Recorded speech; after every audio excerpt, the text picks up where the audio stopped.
كتير بنشوف في الأفلام المصرية القديمة والمسلسلات اللي كانت بترصد التواجد اليهودي في مصر كلمة خواجة بتطلق على كتير من اليهود. طيب السؤال، هل كان اليهود من صلب المجتمع المصري، يعني طائفة دينية موجودة زيها زي المسلمين زي المسيحيين في المجتمع المصري، ولا كان اليهود طائفة دخيلة ونسيج دخيل على المجتمع المصري؟ كتب كتير جدا رصدت التواجد اليهودي في مصر واتكلمت عنها. من أشهر الكتب اللي كانت موجودة للمستشرقين مثلا هنلاقي كتاب شمس الله تشرق على الغرب للكاتبة أو المستشرقة الألمانية سيجريد هونكا، وكمان هنلاقي إنها كانت بترصد حياة اليهود من أول خروج من بني إسرائيل من مصر وإزاي تعاملوا من قبل المسلمين في مصر والبلاد العربية بشكل ما فيش فيه أي تمييز طائفي أو عرقي خالص من قبل المسلمين. كتير جدا من الناس اللي بتسأل على المصادر زي يعني تاريخ اليهود القرن العشرين لدكتور محمد أبو الغار، ازداد عندهم رغبة في التواجد في مصر بعد مشروع هيرتزل وإعلان الصهيونية العالمية اللي ابتدت تاخد من مصر نقطة انطلاق للدخول لقلب الأراضي الفلسطينية وتمهيدا لاحتلالها.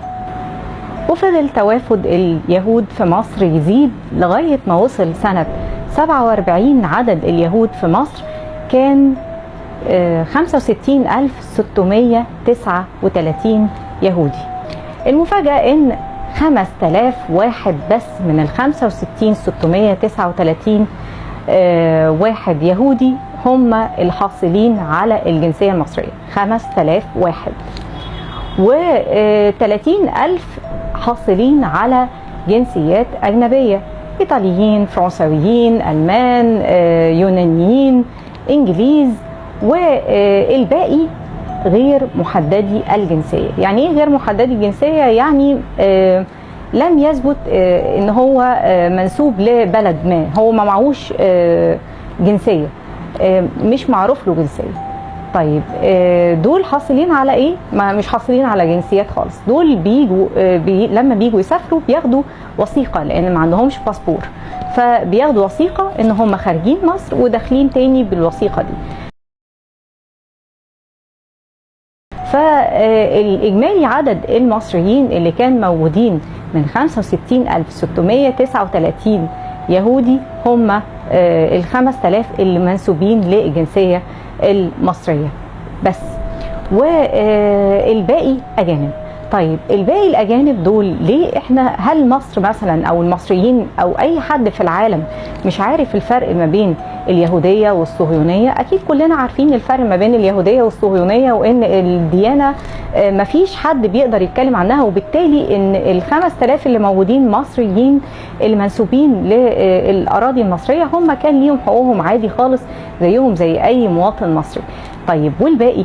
هنقول إن السواد الأعظم من اليهود اللي كانوا موجودين في مصر صهاينة وكانت ليهم أنشطة صهيونية. الكلام ده مش من عندي، الكلام ده هتلاقوه موجود في الكتب والمصادر اللي كتبتها لكم، وكلها مصادر محترمة جدا لناس أساتذة جامعات ودكاترة وشخصيات كبيرة عملت دراسات محترمة جدا وتعبت عليها قوي قوي علشان خاطر تنقح المعلومات دي. السبب الرئيسي في حرص اليهود الموجودين في مصر، هم حوالي أكتر من 60,000 يهودي لم يحصلوا على الجنسية المصرية.